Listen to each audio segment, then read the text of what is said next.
Bismillahirrahmanirrahim. Assalamualaikum warahmatullahi wabarakatuh.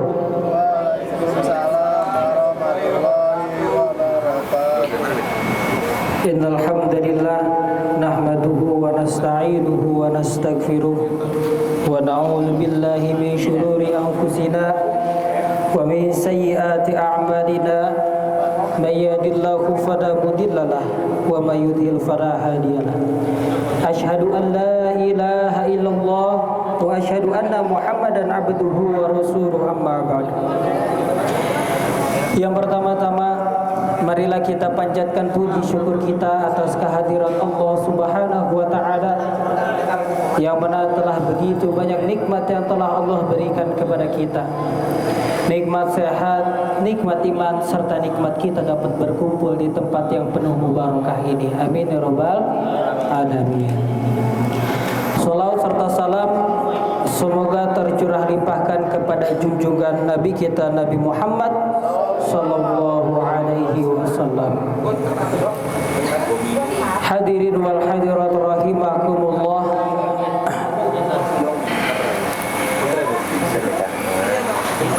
Ada sebuah kisah yang telah diceritakan oleh guru saya. Kisah ini seorang pemuda dari Arab yang ketika suatu hari dia membawa ibunya ke rumah sakit terdekat. Ya, ketika ia bawa ibunya, ketika sudah masuk ke dalam ruangan, anak tersebut duduk dan dokter tersebut duduk.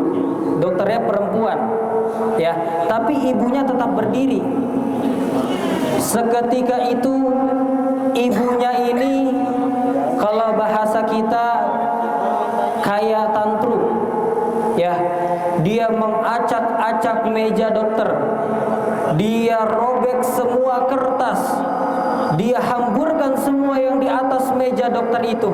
Kemudian ia buka kerudungnya, tapi sang anak tetap tabah.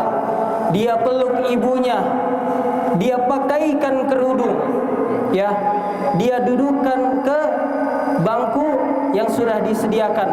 Kemudian dokter tersebut bertanya, "Hai pemuda, sejak kapan ibumu seperti ini?" Kata pemuda tersebut menjawab, "Sejak aku dilahirkan, ketika kakekku menikahkan ibuku kepada lelaki yang tidak bertanggung jawab. Ia meninggalkan aku dengan ibunya ketika aku melahirkan, ketika aku sudah lahir." Ya. Terus kemudian dokter ini bertanya, "Sejak kapan engkau merawat ibumu seperti ini?" "Sejak aku lahir, dokter. Sejak aku lahir ibuku sudah seperti ini. Aku merawat, aku menjaga, aku memberi kasih sayang. Ia mandi, aku mandikan. Ia tidur, aku belai. Kemudian ia makan, aku suapi. Tidak ada yang memerintah, tidak ada yang menyuruh. Bukan dokter yang menyuruh saya untuk merawat ibu saya.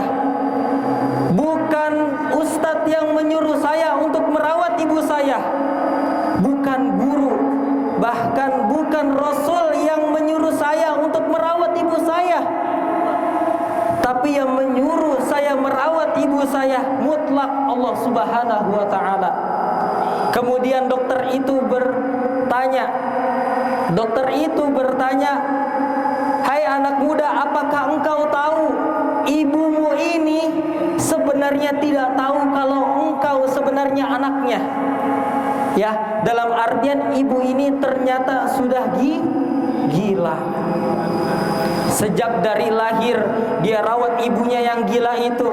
Ya, ditanya oleh dokter, "Apakah engkau tahu bahwa ibumu ini sebenarnya tidak tahu engkau adalah anaknya?" Yang ia jawab anaknya, apa jawabannya?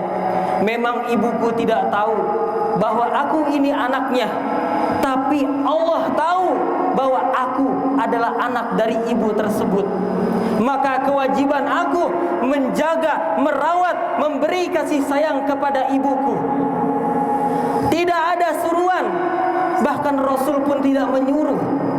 Siapa yang menyuruh aku berbakti kepada ibuku? Siapa yang menyuruh? Oh, Allah. Dalam Al-Quran, wa qadha rabbuka alla ta'budu illa iyyahu wa bil walidaini ihsanan. Kita diperintahkan dalam ayat ini untuk taat, untuk patuh kepada Allah, untuk mempercayai, untuk meyakini, untuk mengimani Allah. Yang kedua apa? Wabil walidaini ihsanan. Kita berbakti kepada kedua orang tua. Berbakti kepada kedua orang tua. Ketika kita yakin, ketika kita mengimani Allah, yang kedua apa? Disuruh sama Allah berbakti kepada orang tua. Kisah seorang sahabat dari Arab. Adapun kisah ketika seorang yang bukan sahabat,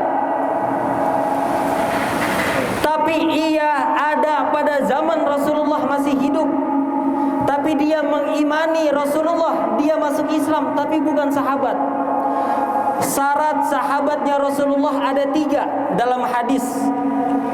Yang pertama, beriman kepada Allah dan Rasulnya.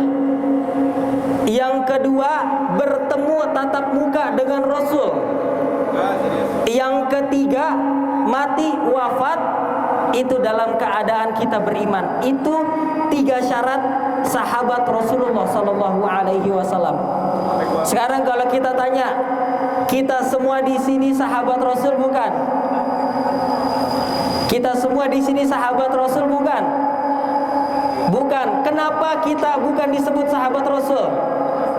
Kita beriman, mati pun nanti kita husnul khotimah, amin ya rabbal alamin. Tapi kenapa kita tidak bisa disebut sahabat Rasul? Karena kita tidak bertemu dengan Rasulullah Sallallahu Alaihi Wasallam. Ada seorang pemuda yang satu zaman dengan Rasulullah, dia beriman dengan Rasulullah, tapi bukan disebut sahabat. Tapi Rasul memerintahkan para sahabat yang ada di Mekah dan di Madinah, ketika orang ini datang ke Madinah, mintalah doa kepadanya. Sungguh doanya itu bagaikan tidak ada hijab oleh Allah Subhanahu wa taala. Tapi bukan sahabat. Dia beriman. Kemudian apalagi? Dia percaya dengan Rasul. Tapi bukan sahabat, karena posisi dia ada di Yaman.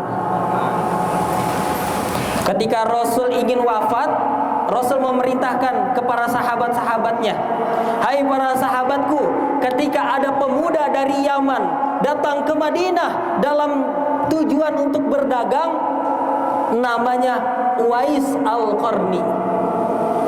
Ketika ia datang, mintalah doa kepadanya. Doanya tersebut bagaikan tidak ada hijab dengan Allah Subhanahu wa taala. Sahabat bertanya, "Ya Rasul, kenapa saya harus berdoa, meminta doa kepada dirinya? Padahal kita sholat sama Rasul, puasa bareng sama Rasul, ngaji bareng sama Rasul, beriman kita tatap muka sama Rasul, sehari-hari kita bareng sama Rasul. Tapi kenapa orang tersebut dari Yaman yang belum pernah bertemu dengan Rasulullah, kita disuruh minta doa kepada dia?" Seorang anak muda, bahkan Abu Bakar, Umar itu diperintahkan Rasul untuk meminta doa kepada pemuda tersebut. Yang lebih tua minta doa ke yang lebih muda. Kenapa bisa seperti itu? Ternyata pas diulik-ulik oleh sahabat, Uwais Al-Qarni ini memang satu zaman dengan Rasulullah, memang dia beriman dengan Rasulullah, tapi bukan disebut sahabat, tapi doanya itu makbul, doanya itu diijabah oleh Allah. Kenapa bisa seperti itu? Karena dia punya ibu. Dia punya ibu. dia ingin berjihad dengan Rasul, dia ingin bertemu dengan Rasul, dia ingin hijrah dari Yaman ke Madinah, dia ingin ikut dakwah oleh Rasulullah. Tapi dia pikir, bagaimana aku bisa bertemu dengan Rasulullah sedangkan aku punya ibu di rumah yang belum tentu ada yang menjaga. Maka dia ikhlaskan semua niat baik itu. Padahal niatnya ingin berjihad, niatnya ingin bertemu dengan Rasulullah, tapi dia punya ibu di rumah, nggak ada yang jaga nih ibunya. Maka dia utamakan ibunya.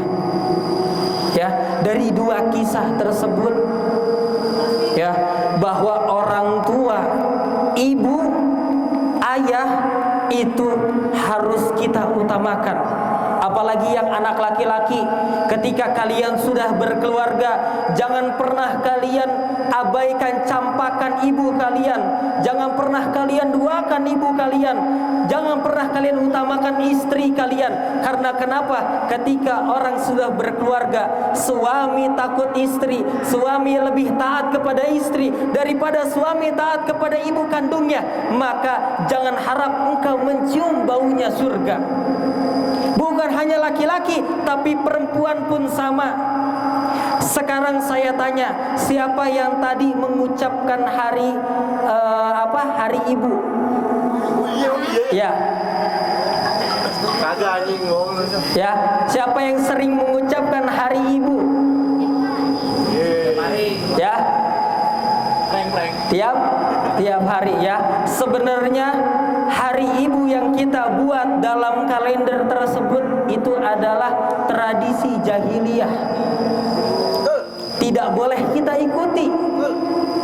Sekarang kita pikir, kita ucapkan hari ibu hari ini, contohnya besok hari ini kita kasih bunga ke ibu kita, hari ini kita istimewakan ibu kita, hari ini kita kasih kado, hari ini kita nurut kepada ibu kita, besoknya kita membentak ibu kita, besoknya kita nggak nurut, tahun depan tanggal ini kita muliakan lagi, kita kasih kado lagi, besoknya, minggu depan, bulan depan kita tidak patuh, kita tidak kasih hadiah. Ya, yang kita tahu hari ibu harus kita kasih hadiah, hari ibu harus kita muliakan.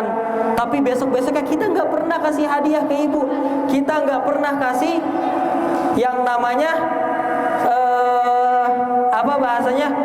penghormatan. Maka dalam kitab itu tidak pernah ada yang namanya hari ibu. Ya, hari ibu setiap hari, bahkan kita bernapas itu pun hari ibu. Kita muliakan, kita kasih sayang, kita minta doa kepada ibu dan ayah kita. Ya, kita nggak punya amalan apa-apa, bener nggak? Sholat kita jelek, betul? Siapa yang sholatnya masih berantakan? Siapa yang puasanya masih berantakan? Ya, siapa yang sedekahnya masih kurang?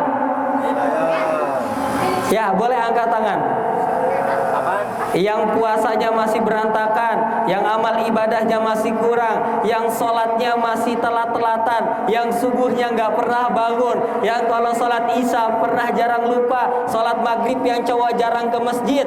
Siapa yang pernah lakukan itu semua? Kita semua. Ya, sekarang coba kita pikir, sholat kita lalai, subuh kita jarang, ngaji kita jarang, sedekah kita kurang. Apa amalan yang mau kita kasih kepada Allah Subhanahu wa ta'ala? Enggak ada. Kita selalu salah, kita selalu berbuat dosa. Tapi ada satu amalan yang paling mudah, bahkan jalannya dipermudah oleh Allah Subhanahu wa ta'ala. Apa? Berbakti kepada kedua orang tua. Gampang gak berbakti kepada kedua orang tua? Gampang gak? Gampang.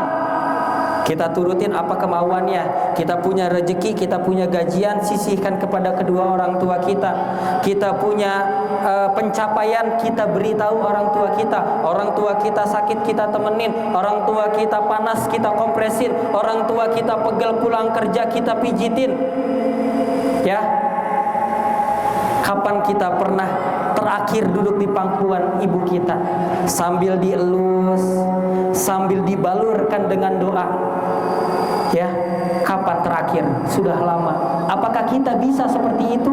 Bisa, tapi kita yang gak mau. Ya, maka kita minta maaf kepada kedua orang tua. Maaf pun bukan hanya lebaran, tapi setiap hari. Karena kita sebagai anak selalu berbuat salah dan menyakiti perasaan ibu dan ayah kita. Ya, maka pada siang hari ini, siapapun yang diri kita semuanya yang masih punya ibu dan ayah kita, sempatkan waktu 5 menit aja satu hari, atau mungkin nanti malam ketika kita pulang kerja. 5 menit, enggak lama kok. 5 menit yang orang tuanya jauh, telepon. Mah, gimana kabarnya mah? Mama udah makan belum mah? Mama lagi apa di rumah mah?